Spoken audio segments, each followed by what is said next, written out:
अथ द्वितीयोऽध्यायः। अस्य श्रीमध्यमचरित्रस्य विष्णुर्ऋषिः, श्रीमहालक्ष्मीर्देवता, उष्णिक्छन्दः, शाकम्भरी शक्तिः, दुर्गाबीजं, वायुस्तत्त्वं, यजुर्वेदस्वरूपं, श्रीमहालक्ष्मी प्रीत्यर्थे मध्यमचरित्रजपे विनियोगः। ध्यानम्। अक्षस्रक्परशुं गदेषु कुलिशं पद्मं धनुः कुण्डिकां दण्डं शक्तिमसिं च चर्मजलजं घण्टां सुराभाजनं शूलं पाशसुदर्शने च दधतीं हस्तैः प्रवाळप्रभां सेवे सैरिभमर्दिनीमिह महालक्ष्मीं सरोजस्थिताम्। ॐ ह्रीं ऋषिरुवाच। देवासुरमभूद्युद्धं पूर्णमब्धशतं पुरा, महिषे सुराणामधिपे देवानां च पुरन्दरे। तत्रासुरैर्महावीर्यैर्देवसैन्यं पराजितं, जित्वा च सकलान् देवानिन्द्रो भून्महिषासुरः। ततः पराजिता देवाः पद्मयोनिं प्रजापतिं पुरस्कृत्य गतास्तत्र यत्रेष गरुडध्वजौ। यथावृत्तं तयोस्तद्वन्महिषासुरचेष्टितं, त्रिदशाः कथयामासुर्देवाभिभव विस्तरम्। सूर्येन्द्राग्न्यनिलेन्दूनां यमस्य वरुणस्य च अन्येषां चाधिकारान् स स्वयमेवाधितिष्ठति। स्वर्गान् निराकृताः सर्वे तेन देवगणा भुवि, विचरन्ति यथा मर्त्या महिषेण दुरात्मना। एतद्वः कथितं सर्वममरारिविचेष्टितं, शरणं वः प्रपन्नास्मो वधस्तस्य विचिन्त्यताम्। इत्थं निशम्य देवानां वचांसि मधुसूदनः, चकारकोपं शम्भुश्च भ्रुकुटीकुटिलाननौ। ततोऽतिकोपपूर्णस्य चक्रिणो वदनात्ततः, निश्चक्राममहत्तेजो ब्रह्मणः शङ्करस्य च। अन्येषां चैव देवानां शक्रादीनां शरीरतः निर्गतं सुमहत्तेजस्तच्चैक्यं समगच्छत्। अतीव तेजसः कूटं ज्वलन्तमिव पर्वतं, ददृशुस्ते सुरास्तत्र ज्वाला व्याप्तदिगन्तरम्। अतुलं तत्र तत्तेजः सर्वदेवशरीरजम्, एकस्थं तदभून्नारी व्याप्तलोकत्रयं त्विषा। यदभूच्छाम्भवं तेजस्तेनाजायत तन्मुखम्, यां येन चाभवन् केशा बाहवो विष्णुतेजसा। सौम्येन स्तनयोर्युग्मं मध्यं चैन्द्रेण चाभवत्, वारुणेन च जङ्घोरुनितम्बस्तेजसा भुवः। ब्रह्मणस्तेजसा पादौ तदङ्गुल्योऽर्कतेजसा, वसूनां च कराङ्गुल्यः कौबेरेण च नासिका। तस्यास्तु दन्ताः सम्भूताः प्राजापत्येन तेजसा, नयनत्रितयं जज्ञे तथा पावकतेजसा। भ्रुवौ च सन्ध्ययोस्तेजश्रवणावनिलस्य च, अन्येषां चैव देवानां सम्भवस्तेजसां शिवा। ततः समस्तदेवानां तेजो राशिसमुद्भवां, तां विलोक्यमुदं प्रापुरमरा महिषार्दिताः। ततो देवा ददुस्तस्यै स्वानि स्वान्यायुधानि च, शूलं शूलाद्विनिष्कृष्य ददौ तस्यै पिनाकधृक्। चक्रं च दत्तवान् कृष्णः समुत्पाट्य स्वचक्रतः, शङ्खं च वरुणः शक्तिं ददौ तस्यै हुताशनः। मारुतो दत्तवांश्चापं बाणपूर्णे तथेषुधी, वज्रमिन्द्रः समुत्पाट्य कुलिशादमराधिपः। ददौ तस्यै सहस्राक्षो घण्टामैरावताद्गजात्, कालदण्डाद्यमो दण्डं पाशं चाम्बुपतिर्ददौ। प्रजापतिश्चाक्षमालां ददौ ब्रह्माकमण्डलुं, समस्तरोमकूपेषु निजरश्मीन् दिवाकरः कालश्च दत्तवान् खड्गं तस्याश्चर्म च निर्मलम् क्षीरोदश्चामलं हारमजरे च तथाम्बरे चूडामणिं तथा दिव्यं कुण्डले कटकानि च अर्धचन्द्रं तथा शुभ्रं केयूरान् सर्वबाहुषु नूपुरौ विमलौ तद्वद्ग्रैवेयकमनुत्तमम् अङ्गुलीयकरत्नानि समस्तास्वङ्गुलीषु च विश्वकर्मा ददौ तस्यै परशुं चाति निर्मलम् अस्त्राण्यनेकरूपाणि तथा भेद्यं च दंशनम् अम्लानपङ्कजां मालां शिरस्युरसि चापराम् अददज्जलधिस्तस्यै पङ्कजं चातिशोभनम् हिमवान्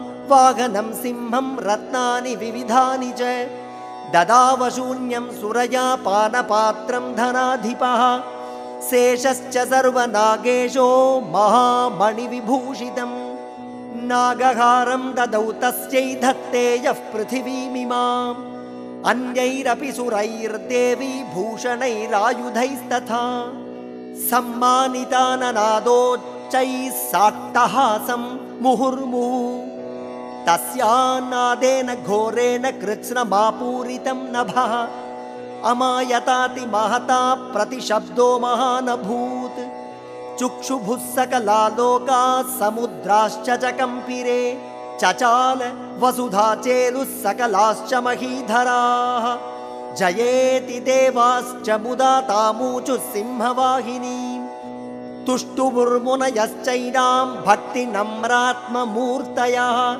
दृष्ट्वा समस्तं संक्षुब्धं त्रैलोक्यममरारयः सन्नद्धाखिलसैन्यास्ते समुत्तस्थुरुदायुधाः आह किमेतदिति क्रोधादाभाष्य महिषासुरः अभ्यधावत तं शब्दमशेषैरसुरैर्वृतः स ददर्श ततो देवीं व्याप्तलोकत्रयां त्विषा पादाक्रान्त्या नतभुवं किरीटोल्लिखिताम्बरा क्षोभिताशेषपातालां धनुर्ज्या निस्वनेन तां दिशो भुजसहस्रेण समन्तात् व्याप्य संस्थिता ततः प्रववृते युद्धं तया देव्यासुरद्विषां शस्त्रास्त्रैर्बहुधा मुक्तैरादीपितदिगन्तरम् महिषासुरसेनानीश्चिक्षुराख्यो महासुरः युयुधे चामरश्चान्यैश्चतुरङ्गबलान्वितः रथानामयुतैः षड्भिरुदग्राख्यो महासुरः अयुध्यतायुतानां च सहस्रेण महाहनुः पञ्चाशद्भिश्च नियुतैरसिलोमा महासुरः अयुतानां शतैः षड्भिर्बाष्कलो युयुधे रणे गजवाजिसहस्रौघैरनेकैः परिवारितः वृतो रथानां कोट्या च युद्धे तस्मिन्नयुध्यत बिडालाख्यो युतानां च पञ्चाशद्भिरथायुतैः युयुधे संयुगे तत्र रथानां परिवारितः अन्ये च तत्रायुतशो रथनागहयैर्वृताः युयुधुः संयुगे देव्या सह तत्र महासुराः कोटिकोटिसहस्रैस्तु रथानां दन्तिनां तथा हयानां च वृतो युद्धे तत्राभून् महिषासुरः तोमरैर्भिन्दिपालैश्च शक्तिभिर्मुसलैस्तथा युयुधुः संयुगे देव्या खड्गैः परशुपट्टिशैः केचिच्च चिक्षिपुः शक्तिः केचित् पाशांस्तथा परे देवीं खड्गप्रहारैस्तु तेतां हन्तुं प्रचक्रमुः सापि देवी ततस्तानि शस्त्राण्यस्त्राणि चण्डिका लीलयैव प्रचिच्छेद निजशस्त्रास्त्रवर्षिणी अनायस्तानना देवी स्तूयमानासुरर्षिभिः मुमोचासुरदेहेषु शस्त्राण्यस्त्राणि चेश्वरी सोऽपि क्रुद्धोद्धुतसटो देव्या वाहनकेसरी चचारासुरसैन्येषु वनेष्विव हुताशनः निःश्वासान् मुमुचेयांश्च युध्यमानारणेऽम्बिका तयेव सद्यः सम्भूता गणाः शतसहस्रशः युयुधुस्ते परशुभिर्भिन्दिपालासि पट्टिषैः नाशयन्तोऽसुरगणान् देवी शक्त्युपबृंहिताः अवादयन्त पटहान् गणाः शङ्खांस्तथा परे मृदङ्गाश्च तथैवान्ये तस्मिन् युद्धमहोत्सवे ततो देवी त्रिशूलेन गदया शक्तिवृष्टिभिः खड्गादिभिश्च शतशो निजघानमहासुरान् पातयामास चैवान्यान् घण्टास्वनविमोहितान् असुरान् भुवि पाशेन बद्ध्वा चान्यानकर्षयत् केचिद्विधा कृतास्तीक्ष्णैः खड्गपातैस्तथा परे विपोत्थिता निपातेन गदया भुवि शेरते वेमुश्च केचिद्रुधिरं मुसलेन भृशं हताः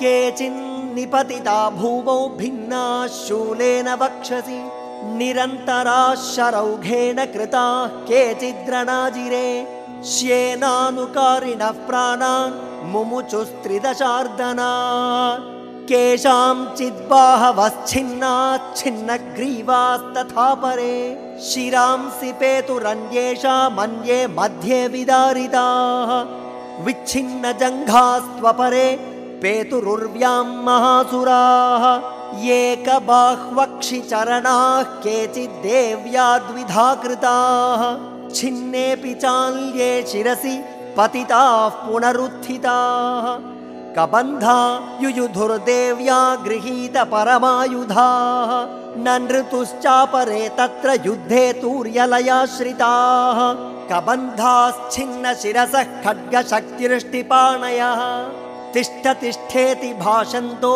देवी मन्ये महासुराः पातितैरथनागाश्वैरसुरैश्च वसुन्धरा अगम्या सा भवत्तत्र यत्राभूत्समहारणः शोणितौघामहानद्यः सद्यस्तत्र प्रसुस्रुवुः मध्ये चासुरसैन्यस्य वारणासुरवाजिनां क्षणेन तन्महासैन्यमसुराणां तथाम्बिका निन्ये क्षयं यथा वह्निस्तृणदारुमहाचयम् स च सिंहो महानादमुत्सृजन् धुतकेसरः शरीरेभ्यो मरारीणामसूनिव विचिन्वति देव्या गणैश्च तैस्तत्र कृतं युद्धं तथासुरैः यथैषां तुतुषुर्देवाः पुष्पवृष्टिमुचो दिवि ओ इति श्रीमार्कण्डेयपुराणे सावर्णिके मन्वन्तरे